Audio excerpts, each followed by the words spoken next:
Hello, everyone, and we are back with our seventh episode. And thanks for viewing our sixth episode for sure.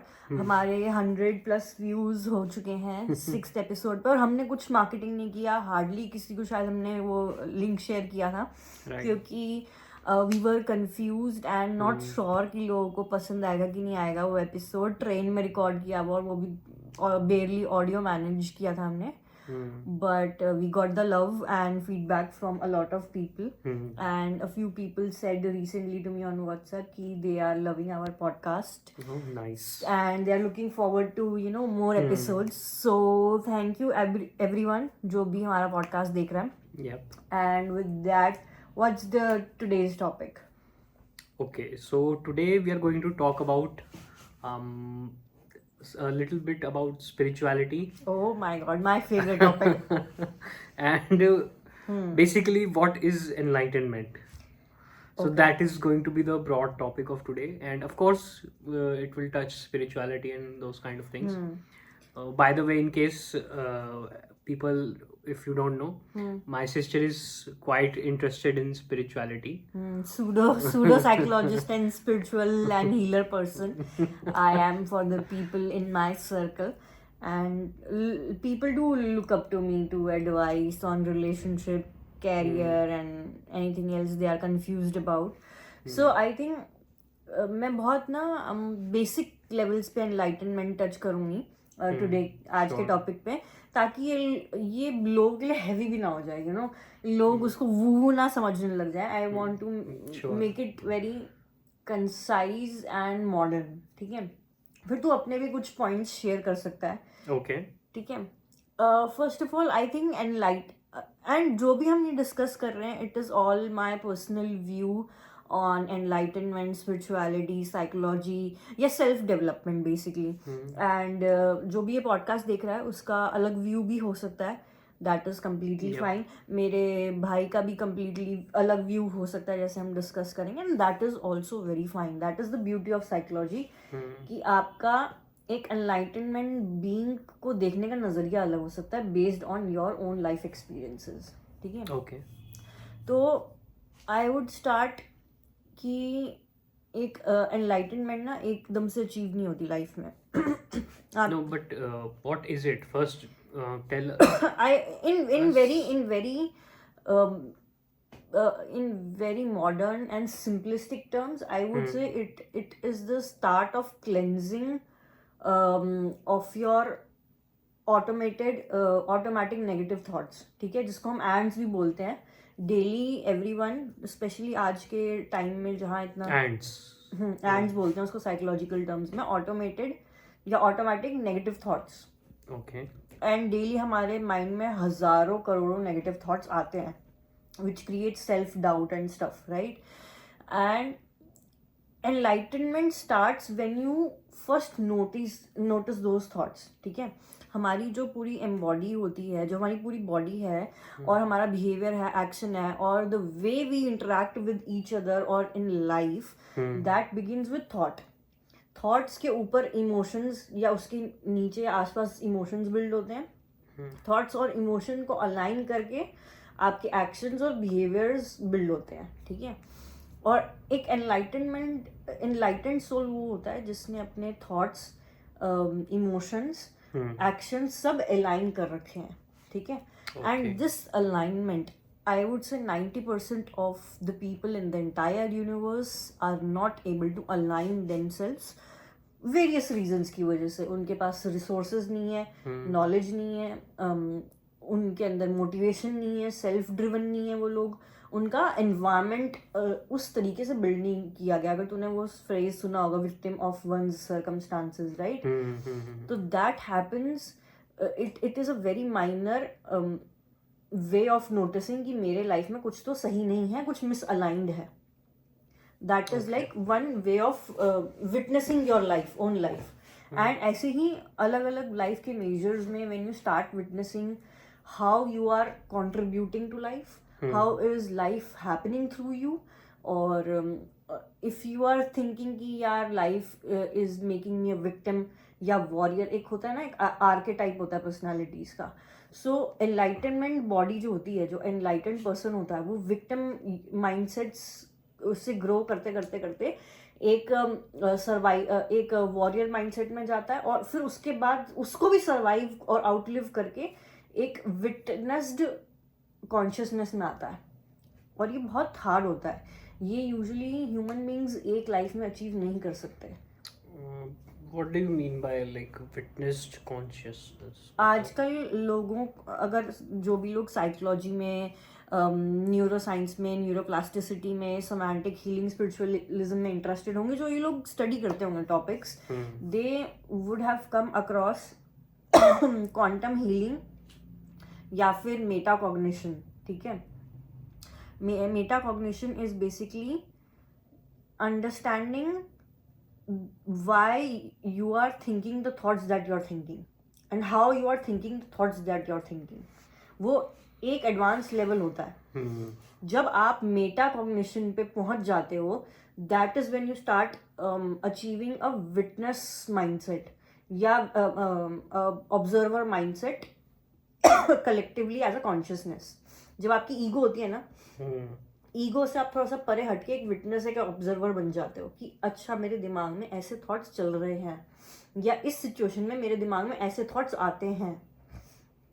पहला जो stage होता है ना, वो आप सोचते हो कि अच्छा मेरे दिमाग में ये थॉट्स आए हैं, या मैं ऐसा फील कर रहा हूँ, या मैं ऐसा सोच रहा हूँ. बट जब आप वो पैटर्न को स्टडी कर लेते हो, तब आप एक मास्टर बन जाते हो अपने थॉट्स के. ठीक है, फिर आप ये समझने लग जाते हो कि अगर मैंने अपने आप को इस सिचुएशन में पुट किया तो मैं ऐसे थॉट्स, मेरे अंदर ऐसे थॉट्स आएंगे. वो एक स्टेप बिहाइंड हो गया. आप अपने थॉट्स को भी प्रेडिक्ट करने लग जाते हो कि this could be possible to me, to my mind, कि I might think like that, या मैं इससे दोस्ती करूंगा, मैं इससे रिलेशनशिप में आऊंगा तो मेरे दिमाग में ऐसे थॉट्स आएंगे प्रोबेबली. आप अपने आप के दिमाग को और इतनी गहराई से वन स्टेप बैक स्टडी करने लग जाते हो कि this could be possible to me, क्योंकि मैंने अपने आप में पहले ऑब्जर्व किया है, मैंने अपने थॉट्स पहले स्टडी किए हैं. बट ये इतना टफ होता है ना, इतना आसान नहीं होता. इसके लिए आपको अपने thoughts, patterns, behaviour, actions, mistakes, life के जो रिग्रेट्स होते हैं, लाइफ के लेसन, सब बहुत डीप डाउन जाके स्टडी करना पड़ता है कि मेरे फ्रेंड्स कैसे रहे हैं आज तक, मेरे रिलेशनशिप्स कैसे रहे हैं आज तक, और मैंने लाइफ में क्या अचीव किया है, क्या मेरी लाइफ में डाउनफॉल आया है. ये सब बहुत आपको डीपली जाके स्टडी करना पड़ता है. तब आप एक विक्टिम माइंडसेट से वॉरियर माइंडसेट पे आते हो कि नहीं, life is not happening to me, I am happening to life at the same time. Right, क्योंकि अगर आप कलेक्टिव कॉन्शियसनेस या फिर क्रिएटर, एक बोलते हैं ना कि बिग बैंग थ्योरी हुई थी कि एक क्रिएटर ने इस यूनिवर्स को क्रिएट किया है. तो अगर क्रिएटर ने इस यूनिवर्स को क्रिएट किया है, it means we are the part of that creator और द क्रिएटर्स क्रिएटिविटी. राइट, तुम भी उसी यूनिवर्स से निकले और मैं भी उसी यूनिवर्स से निकले हूँ. राइट, सो वो लेवल अचीव करने के लिए कि हम सब एक कॉन्शियसनेस से कनेक्टेड हैं, इट टेक्स टाइम. एकदम से बिल्ड नहीं होगा वो आपको उस लेवल की अवेयरनेस पे जाने के लिए कि आप वॉरियर भी नहीं हो, आप एक कलेक्टिव कॉन्शियसनेस हो, and then you start feeling and you start getting lucid dreams जो होते हैं लोगों के. जैसे कई बार अगर तेरे साथ कभी हुआ हो कि तेरे को डेजा वू हुआ हो, ठीक है, या कभी तेरे को ऐसा लगा हो कि तेरे को बहुत गलत सा सपना आया है, लेकिन कुछ दिन बाद तेरे साथ सिमिलरली कुछ हो गया हो. क्योंकि मेरे साथ ऐसे बहुत हुआ है कि मेरे को पहले कुछ गलत सपना आया, नेगेटिव सपना आया है, एंड आई इंस्टेंटली नो कि इससे रिलेटेड कुछ होने वाला है या समथिंग. एंड कम से कम 3-4 इंस्टांसेस मेरे साथ हुए ही ऐसे कि वो एक्चुअल में मेरे साथ या किसी और के साथ हो गया हो कुछ दिन बाद, और मुझे कहीं से पता चल गया हो. So it's kind of like a premonition. Yes, it happens to highly spiritual या highly intuitive people जो उस observer mindset में operate करते हैं. No, but how can okay, suppose you are a spiritual or intuitive person. How can you tap into the future? तो वो कैसे आ रहे हैं थॉट्स? यार एक ना मैंने अभी वो पढ़ा था, एक थ्योरी, वेव थ्योरी, पता लगा तुमने बताया कि ठीक है, तुम अपने थॉट्स एंड बिहेवियर्स तुम प्रेडिक्ट कर सकते हो कि मैं ऐसी सिचुएशन में ऐसे करूंगा, ये करूंगा. But how can you predict events like this thing will happen to someone else, और दिस थिंग, ये ना, ये थोड़ा सा वू हो जाता है लोगों के लिए. एंड अगर आप इसके लिए आपको फर्स्ट ऑफ ऑल बिलीव करना पड़ेगा कुछ कुछ चीज़ों पे. जैसे हम कोई थ्योरी डेवलप करते हैं उसके लिए हम अजम्पशंस डिराइव करते हैं पहले, राइट? करेक्ट. तो यही एक इसको थ्योरेटिकल कॉन्सेप्ट समझ ले तू, इफ नॉट रियलिटी और नॉट Okay. फैक्चुअल चीज. उसके लिए आपको पहले कुछ चीजें अज्यूम करनी पड़ती है. First of all you are connected to the universe, your mind is connected to the universe and universe is connected to you as well. इसको Okay. वेव थ्योरी भी बोलते हैं, अगर तूने पढ़ा हो बीइंग अ साइंटिस्ट और समथिंग, कि जब तक आप, मतलब उसमें ये बोला गया है कि जितने जोर से आप कुछ प्रेडिक्ट कर रहे हो या कुछ सोच रहे हो या इमेजिन कर रहे हो, आपके माइंड में वो इमेजिनेशन ऐसे ही नहीं आती. वो फ्यूचर में या किसी और टाइमलाइन में हो रही है, तभी वो बैकवर्ड आपके पास आ रही है. So it's interfering backwards. हाँ, और जब आप उसे ऑब्जर्व कर लेते हो तो वो वेव कोलैप्स होके पार्टिकल बन जाता है. ऐसा वेव थ्योरी भी है, राइट? अगर तूने पढ़ी ये होगी तो what you are saying is sounding something similar to quantum हाँ, physics. Yes, it is very similar to that. कि थॉट सिर्फ एक डायरेक्शन में नहीं जा रहा. मतलब थॉट्स, क्योंकि आप कुछ सोच रहे हो कि ऐसा होगा वैसा होगा, ये था वो था, या मेरे साथ ऐसा हुआ था, पास्ट में नहीं जा रहा, फ्यूचर में नहीं जा रहा, वो फ्यूचर से पास्ट में भी आ रहा है थॉट. So और पास्ट से फ्यूचर में, प्रेजेंट में भी आ रहा है. future is influencing the past basically. तीनों टाइमलाइंस जब आप हायर कॉन्शियसनेस पे जाते हो ना, when you start seeing from an observers और कनेक्टर्स माइंड, या कुछ लोग ऐसे बोलते हैं Krishna consciousness, God consciousness mindset को जब आप टैप इन करते हो, you realise past, present, future, everything is happening all at once. Okay. ये So गीता में या फिर महाभारत वगैरह में भी लिखा गया है कि जितने भी हमारे 4 युग हैं, अगर आप हिंदू हो तो आपने पढ़ा होगा कि हमारे 4 युग हैं, राइट? त्रेता युग, द्वापर युग, सतयुग, और अब ये चौथा कलयुग चल रहा है ना. तो उसमें ये लिखा गया है, किसी तो स्क्रिप्चर्स में है, कि ये चारों युग भी बहुत बार रिपीट हो चुके हैं. This is not the first time कलयुग इज हैपनिंग. like cyclic हाँ, cyclic तो cyclic है. nature of universe. हाँ, एंड कुछ तो मेरे को एग्जैक्ट नंबर नहीं पता, कि ब्रह्मा विष्णु महेश ने सुना होगा, राइट? कि 3 वो हैं हिंदू माइथोलॉजीज के हिसाब से. तो ब्रह्मा के जीवन का एक दिन, it is like millions and thousands of these cycles. Oh, like even these cycles, thousand, millions and trillions, पता नहीं, उनको मिला के ब्रह्मा के जीवन का एक दिन बनता है. Okay. ये भी कहा गया है बेसिकली.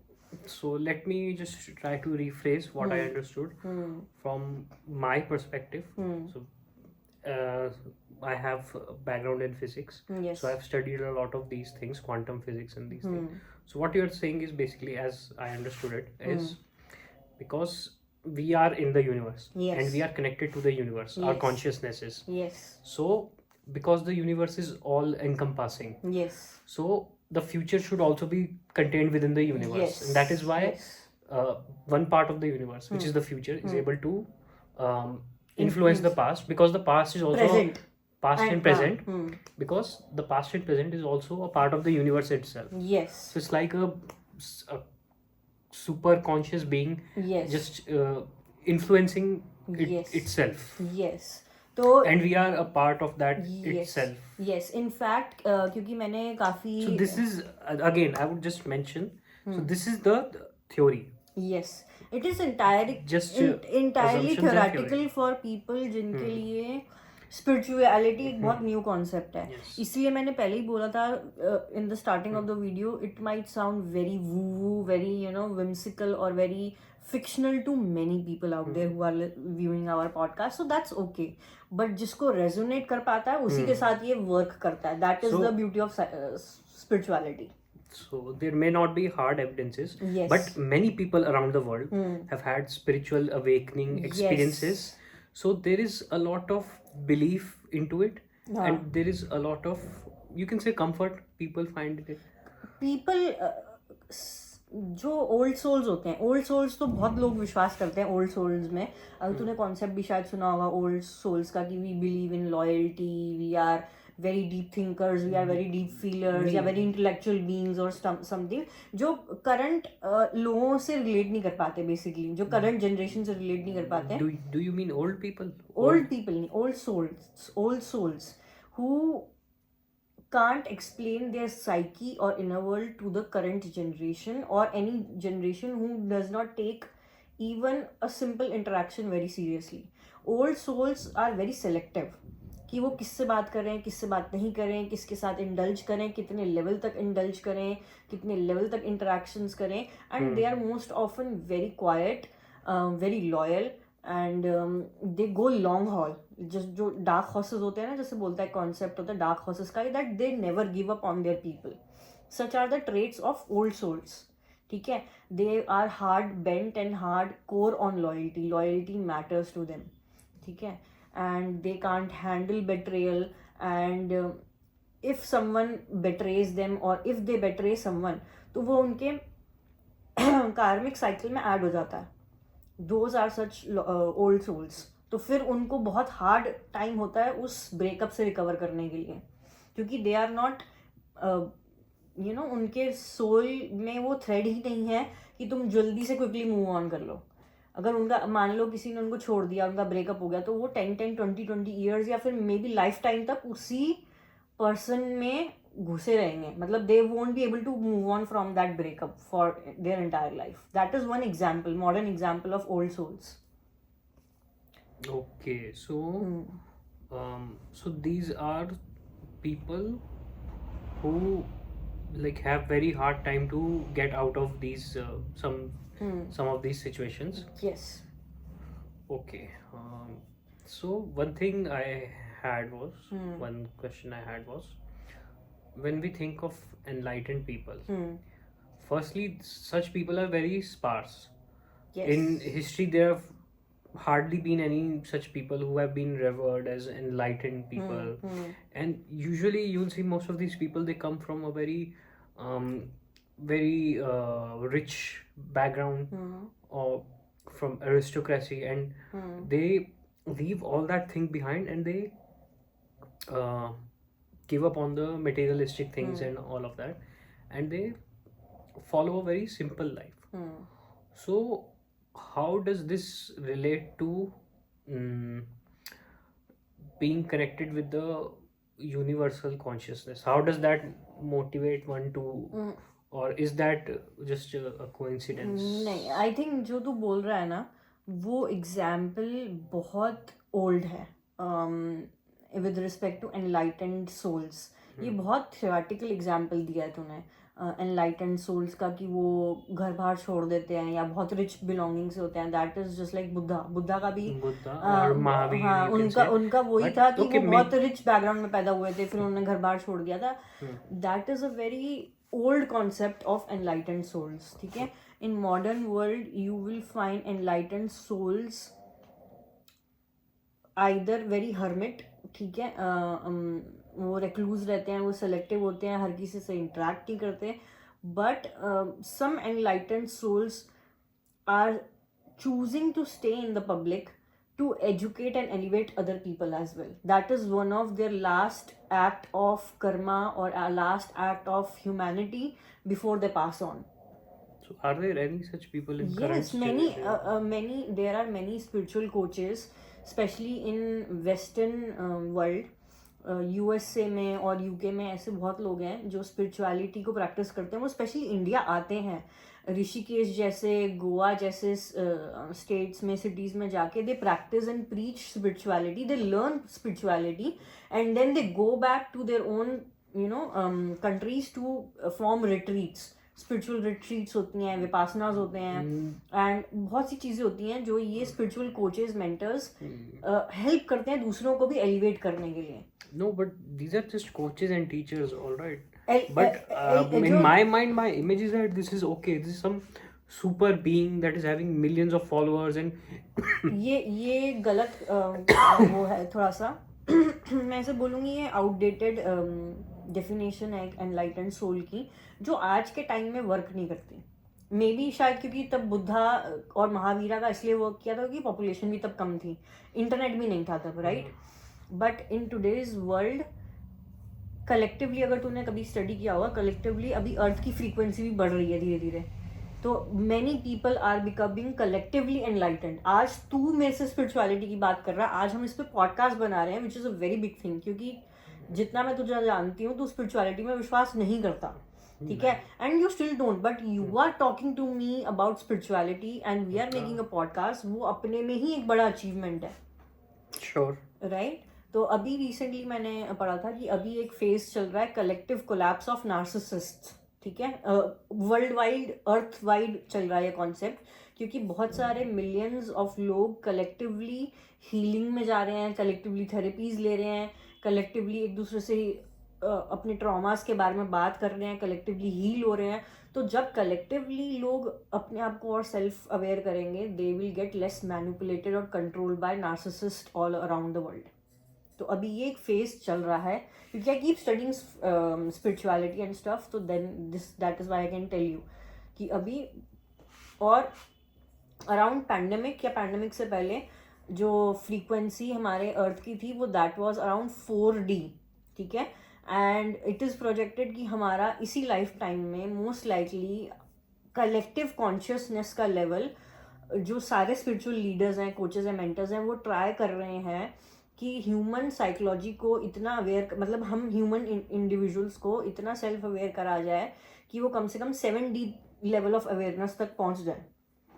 एंड जो 7D 7 डायमेंशंस बेसिकली. ठीक है, 3D तो तुझे पता ही है, जो फिजिक्स में होता है 3D, राइट.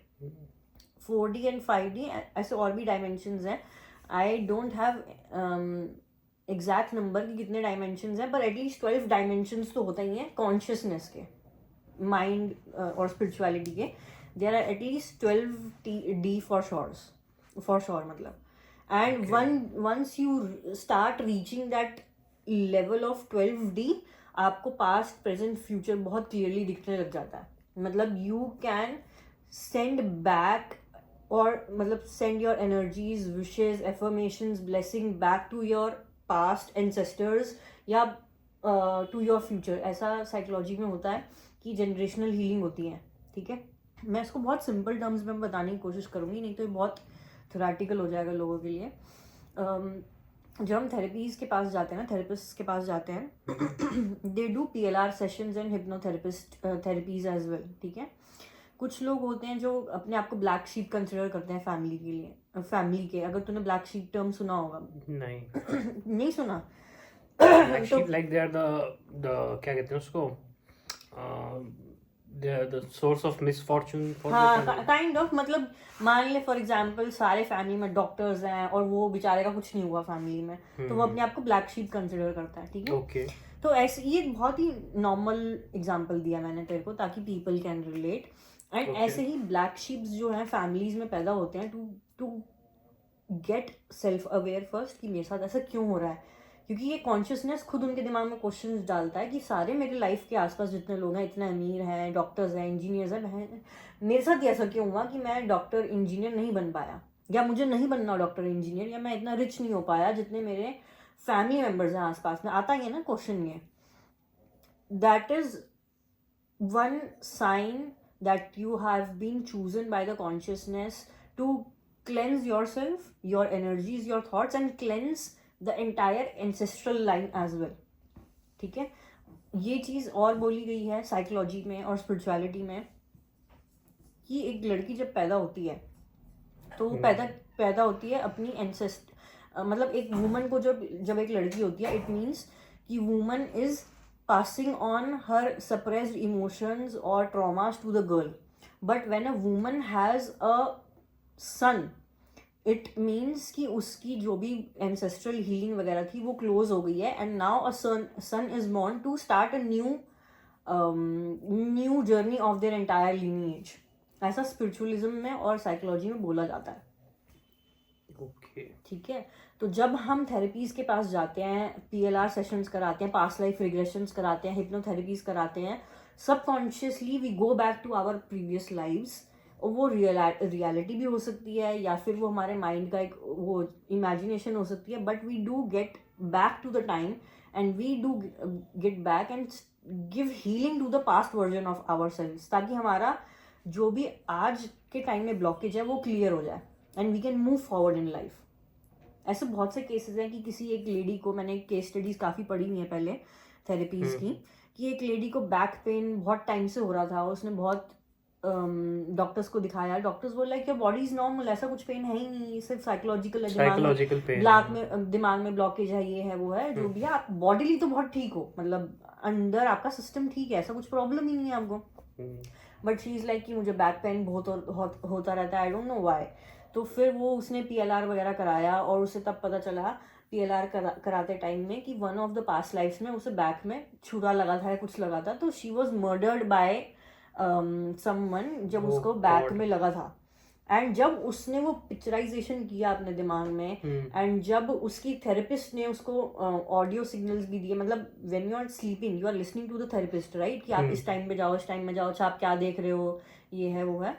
तो थेरेपिस्ट टोल्ड हर कि आप लेट को कर दो उस डेथ वाले इंस्टांस को अपने दिमाग से, you forgive yourself, forgive the murderer और व्हाटएवर, लेट दैट पेन गो अपने दिमाग में ही। एंड उसके बाद जब वो उठी, उसके काफी इंस्टांसेस बाद उसका पेन गायब हो गया था, there was no back pain after that session. अब तुम इस सेशन को इमेजिनेशन बोल लो, क्रिएटिविटी बोल लो, या जो स्पिरिचुअलिज्म में पास्ट लाइफ में बिलीव करता था तो वो मान लो, कुछ भी मान लो उसको। That is how our mind plays with us.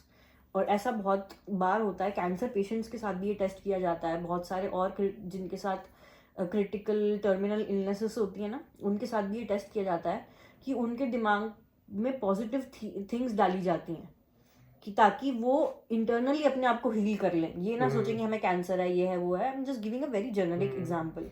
Like this also happens that if you are severely ill or something like that, if you lose your willpower, half of you are already dead then. Yes. तो जब आप अपने दिमाग में imagination ऐसी डालते हो कि नहीं मेरे पास लोग हैं, मैं अकेला नहीं हूँ, मैं ठीक हूँ, मैं ठीक हूँ, अब आधी बीमारी तो ऐसी खत्म हो जाती है, राइट। तो it is very similar to that कि आपको थेरेपिस्ट ने सुला दिया, आपको थेरेपिस्ट ने बोला जाओ पास्ट लाइफ में जाओ, आप चले गए, आपने इमेजिन कर लिया कि हाय मेरे को किसी ने छुरा मारा था, ये है वो है, थेरेपिस्ट ने बोला कि भाई उसको लेट गो कर दो, आप नए जन्म में पैदा हो चुके हो, अब वो मर गए, जाने दो उस चीज को, अपने दिमाग में वो चीज को चुभाना बंद करो। उसने छोड़ दिया वो, जो कंसिडर इट कि उसने कुछ पास्ट ट्रॉमा पकड़ा हुआ था, थेरेपिस्ट ने बोला छोड़ो उस मुट्ठी को, खोलो, उसने खोल दिया और गया, पेन गायब हो गया सबकॉन्शियस माइंड से।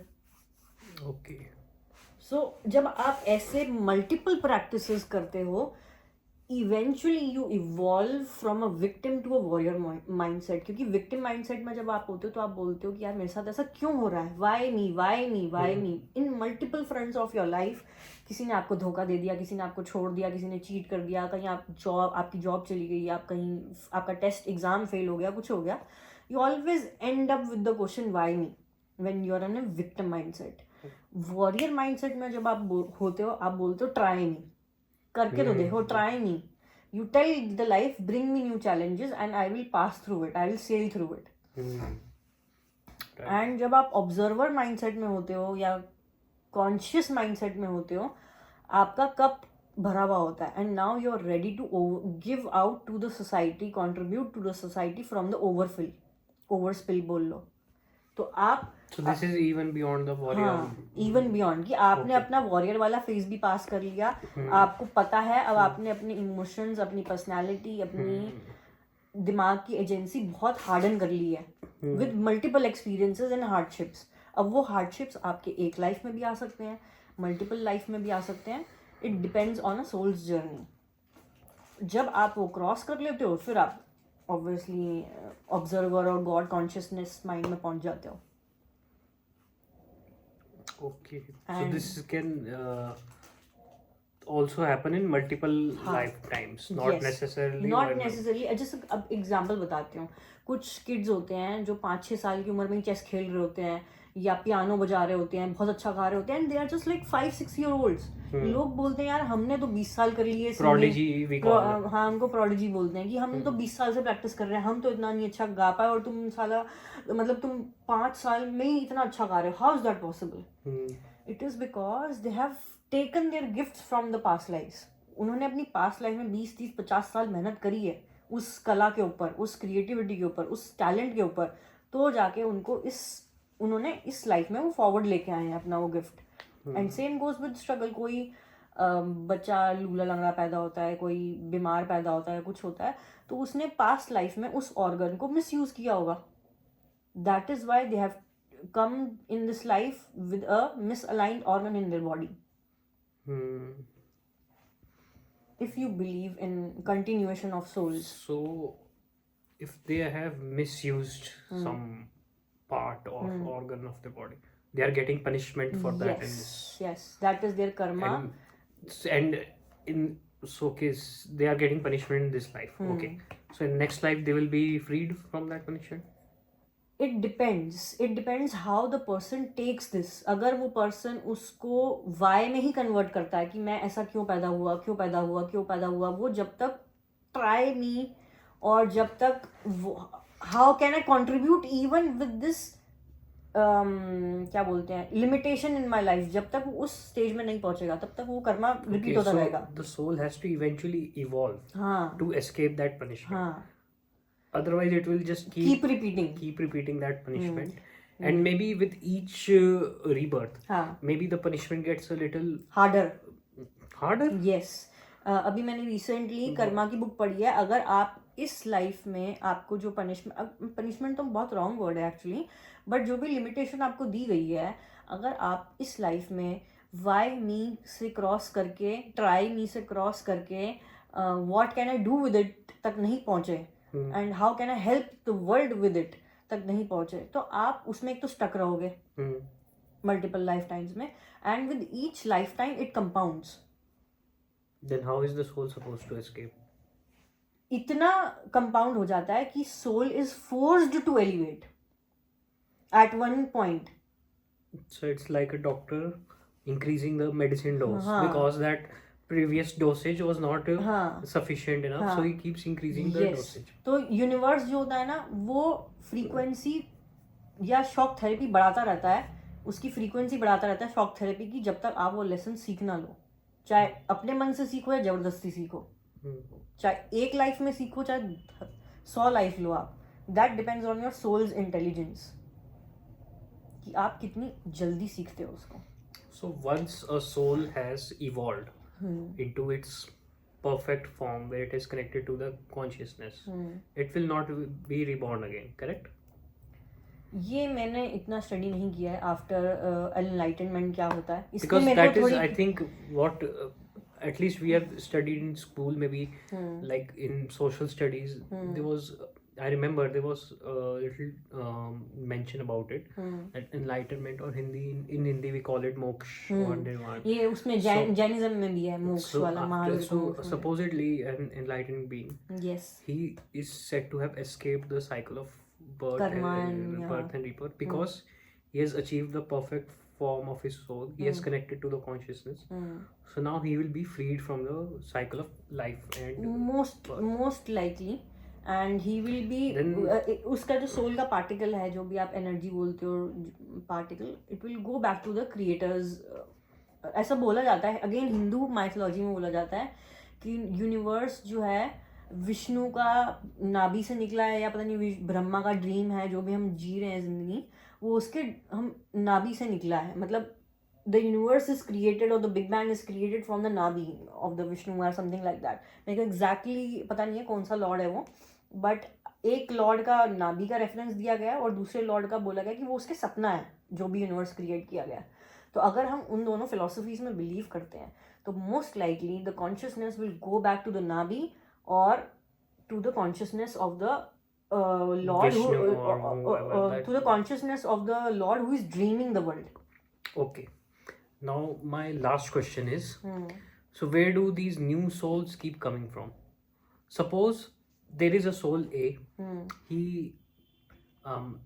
He's in imperfect form right now. So he goes through this cycle of birth and rebirth and ultimately reaches a perfect form that gets mixed with the consciousness. But where did the imperfect form come from in the first place? So where are these souls coming from? इसका एक mixed example है. मतलब मेरे को origin नहीं पता souls का, but I will again tell you a study. Why would souls separate from the consciousness in the first place? If they are already with the perfect form. मैंने इतना पढ़ा है कि सोल जो है अपनी जर्नी खुद चूज करता है, ठीक है, and they are born in a species or a human body to learn a lesson. मतलब लाइफ में आना सोल के लिए एक जर्नी जैसा है. They want to experience pain, they want to experience love, they want to experience joy, they want to experience 100 other emotions. ये soul के माइंड सोल के लिए बस ये है एक चीज़ कि मुझे ये करना है क्योंकि इससे मैं और एलिवेट होऊंगा. मुझे नहीं पता ये कहाँ से आया, क्यों आया, whatever, बट इतना मुझे नॉलेज है कि सोल अपना इन्वायरमेंट खुद चुनता है कि मैं इस शरीर में आ जाऊंगा, इस पेरेंट को चुनूंगा, इस घर को चुनूंगा, और ये लाइफ स्ट्रगल्स होंगे, ये लाइफ लेसन्स होंगे, ऐसे ऐसे मैं ट्रेजेक्टरी करूंगा. ठीक है, ये सोल पहले से ही प्री डेस्टिन्ड होता है या प्री डिफाइंड होता है. This is even before the first birth. हाँ, फर्स्ट बर्थ या second birth, I am not sure कितने बर्थ से पहले ये डिसाइडेड होता है, बट हर बर्थ जो भी वो ले रहा है उससे पहले ही वो डिसाइडेड होता है कि इस जन्म में मुझे ये सीखना है, ये ट्रबल्स करने हैं, ये चीज़ें मैं कंट्रीब्यूट करूंगा, ये इतने लेवल तक मैं जाने की कोशिश करूंगा. ठीक है.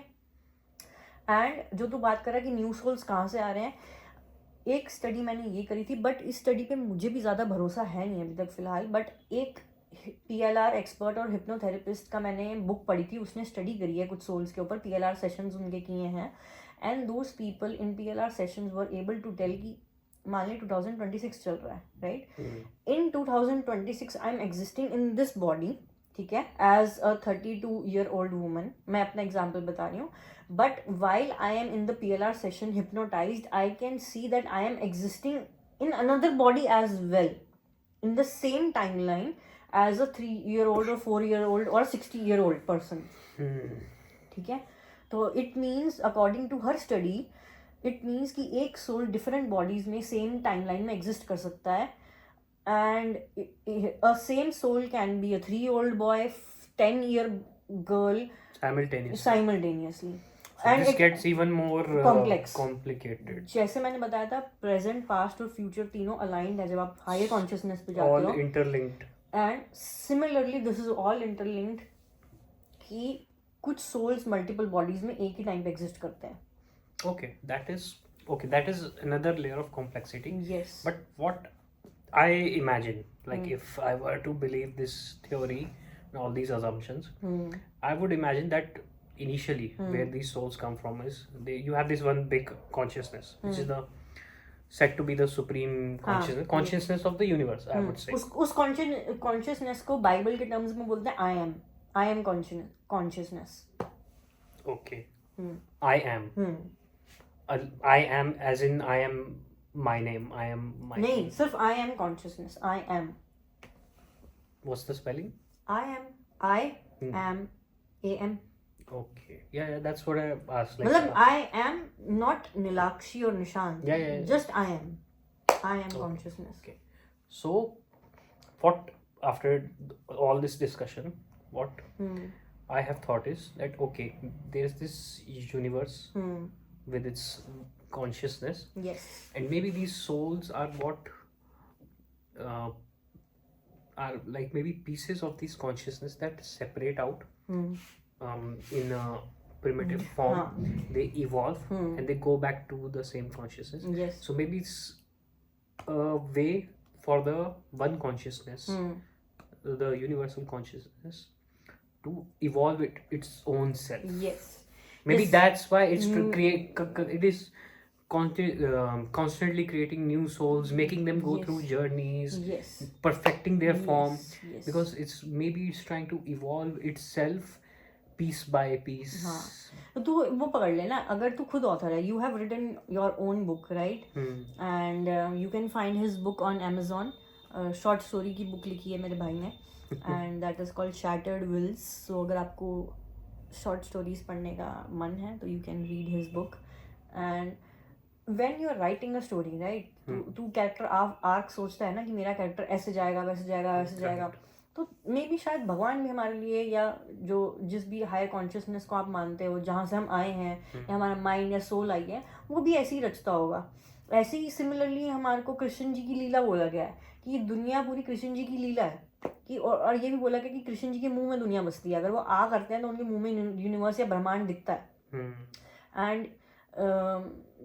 एंड जो भी लाइफ में हो रहा है उनकी खुद की रची हुई लीला है कृष्ण जी की. ऐसे बोलते हैं ना, भगवान के या महादेव के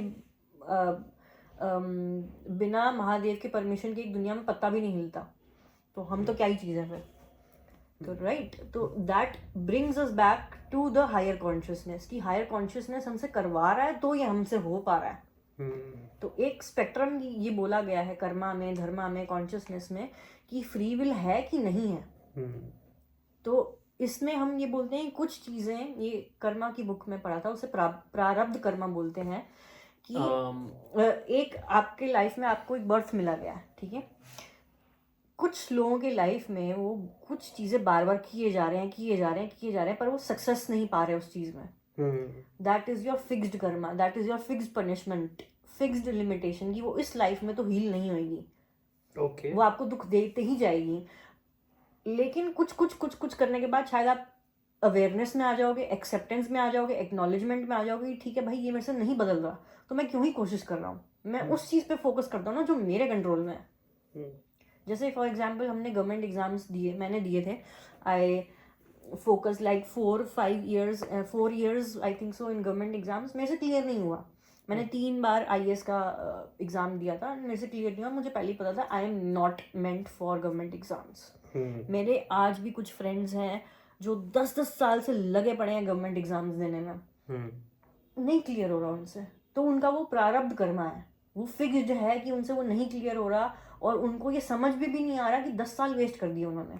उनके अंदर वो एग्रेशन भी नहीं है कि रिवर्स एक्शन लेने की या दूसरा एक्शन लेने की. दैट इज देयर, मैं ये नहीं बोलूँगी bad luck, but that is their karma. वो इस कर्मा को लेके आए हैं इस लाइफ में, ये सीखने के लिए कि भाई इससे बाहर निकल भी सकता हूँ कि नहीं निकल सकता.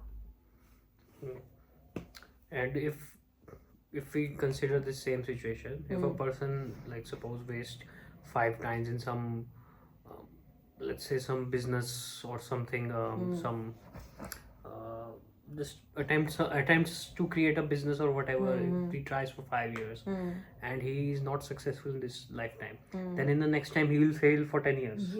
fail even worse. अगर वो उस realization नहीं, वो fail तब करेगा जब वो उस realization से ओवरकम नहीं होगा. मतलब वो फेल होता ही जा रहा है फिर भी करे जा रहा है, मतलब अपनी ही एजिटेसी करवा रहा है पूरी लाइफ में. जब आपको पता है कि आप बिजनेस के लिए नहीं बने, क्यों पीछे पड़े हो बिजनेस करने के लिए? आप उस चीज को एक्सेप्ट करके अपने आप को बदलो ना, वरना आप नेक्स्ट लाइफ में भी वो लगे पड़े रहोगे. आपको नेक्स्ट लाइफ में शायद आप आज मान लो अगर आपको इस लाइफ में 10,000 का नुकसान हो रहा है, आपको अगली लाइफ में 1 करोड़ का नुकसान होगा, उसकी अगली लाइफ में आपको शायद 100 करोड़ का नुकसान होगा. तो why are you doing this to your soul?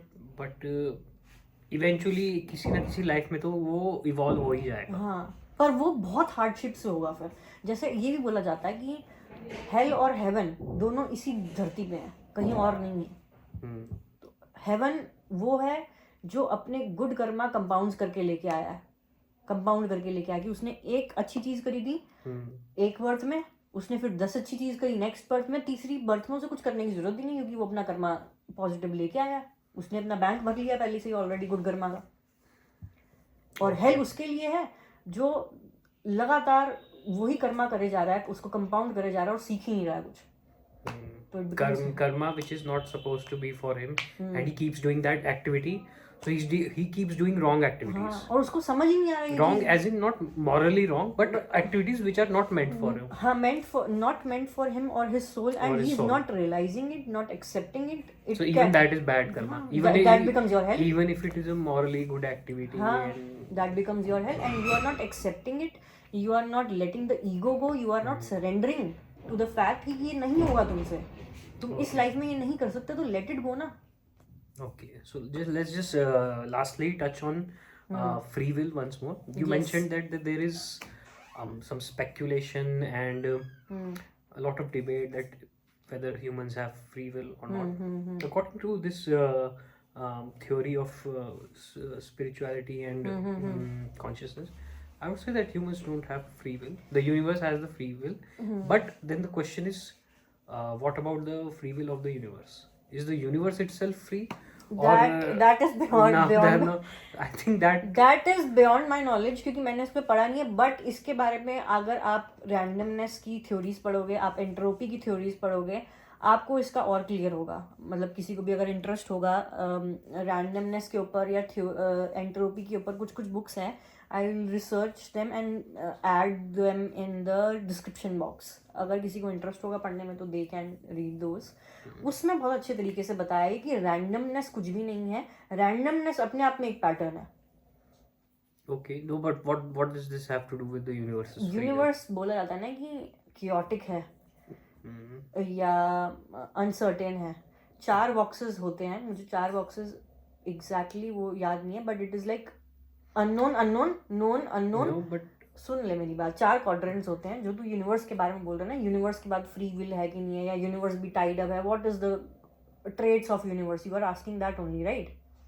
कि यूनिवर्स के खुद के पास फ्री विल है कि नहीं, राइट? right. तो फ्री विल तब आएगी ना जब आपको पता होगा कि आपके कंट्रोल में क्या है। फ्री विल तब आएगी जब आपको पता है कुछ रैंडम नहीं है, everything is meant for you and everything you are doing is in your control, right? But at a large scale we look universe as so random. अभी हम यहाँ बैठे हैं, हमें नहीं पता जापान में क्या हो रहा है, फिलीपींस में क्या हो रहा है, But और अब यूनिवर्स के बाहर भी कितने स्टार्स हैं, कितनी दूर दुनिया है, we can't know for sure, right? but there is one thing. What if the universe chooses to be random? हाँ। That does not explain free will, whether universe has or not free will. वही नहीं, free will मैं वही बता रही हूँ। Free will कैसे आता है? फ्री विल तब आता है जब आपके पास रिसोर्सेज हैं कुछ कंट्रोल करने के लिए, राइट? जब अगर यूनिवर्स ने चूज ही किया है, the word is choose, if the Yes. Universe has chosen To be chaotic. to be chaotic, it means it has free will to be chaotic, Yes. है ना? So that's but, what I'm saying. But if someone has created this universe, then it does not have the free will. Correct. It means then the creator has the free will, and we also don't know कि creator कहाँ से आया है। क्या पता creator का भी कोई creator हो, we don't know कि कितने dimensions हैं दुनिया में, समझ रहा है? तो उसके लिए आपको फर्स्ट ऑफ ऑल यूनिवर्स की क्वालिटीज, ट्रेड्स और वो सब स्टडी करने के लिए वो रैंडमनेस और एंट्रोपी स्टडी करनी पड़ेगी। और जो 4 क्वाड्रेंट्स हैं, known known known unknown unknown known और अननोन अननोन, ये 4 क्वाड्रेंट्स हैं यूनिवर्स के बारे में। Once you start studying that you will understand universe better. मैंने ये स्टडी नहीं किया है, मेरे को बस ऊपर ऊपर से पता है इन क्वाड्रेंट्स के बारे में। हमको ये MBA में पढ़ाया गया था शायद किसी तो एक लेक्चर में। Okay, all that is fine, but I still think that even if you can map out all the qualities of the universe, you can't tell if universe chose those qualities or did not choose. Just as universe, वही तो the कह रही हूँ ना, universe's quality cannot tell ना if it's वो आपका unknown quadrant में आता है। जो तू कह रहा है ना कि अगर हम यूनिवर्स के बारे में सारी क्वालिटीज जान भी लें इस लाइफ टाइम में, जितना हमसे पॉसिबल होता है, दैट इज नोन अननोन या नोन नोन, बट उसके बाद भी हमें नहीं पता कि वो सारी क्वालिटीज, जो सारी चीजें वो यूनिवर्स ने खुद चूज करी है, क्रिएटर ने चूज करी है, that comes in unknown quadrant. हमें नहीं पता, हम बता ही नहीं सकते, right. बट हम बस एक ये अजम्पशन लगा सकते हैं कि यूनिवर्स ने अभी तक ऐसा बिहेव किया है, तो शायद इतने ईयर्स तक आगे भी वो ऐसा बिहेव करेगा। जो डेटा एनालिसिस होता है, डेटा प्रेडिक्शंस होते हैं, हम पास्ट स्टडी कर सकते हैं 14 बिलियन ईयर्स तक अभी तक क्या ट्रेंड रहा है, और उसको रेप्लिकेट कर सकते हैं कि शायद मोर और लेस ऐसा ही कुछ ट्रेंड रहेगा। पर हम ये नहीं बता सकते कि ये ट्रेंड भी यूनिवर्स ने खुद सेट किया है या उसके क्रिएटर ने सेट किया है, या कहाँ से आया वो trend. Yes. Just generic example, What's the source that we can't tell yes, that whether universe actually has free yes, will or not. yes, But according to spirituality and all, humans don't have a free will. Their will is directly tied to the universe. yes, मतलब As more far और less, as far as I understand. No there is a spectrum. मैंने अभी बताया ना, free will say लेके fate तक spectrum है। Fate is प्रीडिस्टाइंड, जो फिक्स्ड है, लेकिन एक लाइफ में आपको कुछ चीजें भी फ्री विल के लिए दी जाती हैं, जैसे आपकी फैमिली फिक्स्ड है। So you are saying the universe provides to a soul a spectrum, that some things you will be free with, some things you will be not free with. हाँ, जैसे आपकी मम्मी पापा हैं, वो तो कभी change नहीं हो सकते, उन्होंने ही तो पैदा किया आपको, Exactly. राइट? बट और आप जिस स्कूल में हो आप चेंज नहीं कर सकते यूजुअली, बट आप अपना पार्टनर खुद चुन सकते हो, आप अपने फ्रेंड्स खुद चुन सकते हो, आपको क्या चीजें खरीदनी है वो आप खुद चुन सकते हो आपकी फ्री विल पे, बट आप अपने पेरेंट्स खुद नहीं चुन सकते। Yes, that's a very hard fact. like if you're born to some parents, they are your biological parents. हाँ. You can't go into the past or change them. Change also. them. That is unchangeable. That is exactly, that is unchangeable. And that is something which is really out of free will. Yes. ये बहुत ही mundane और Bible example है कि parents नहीं बदल सकते आप.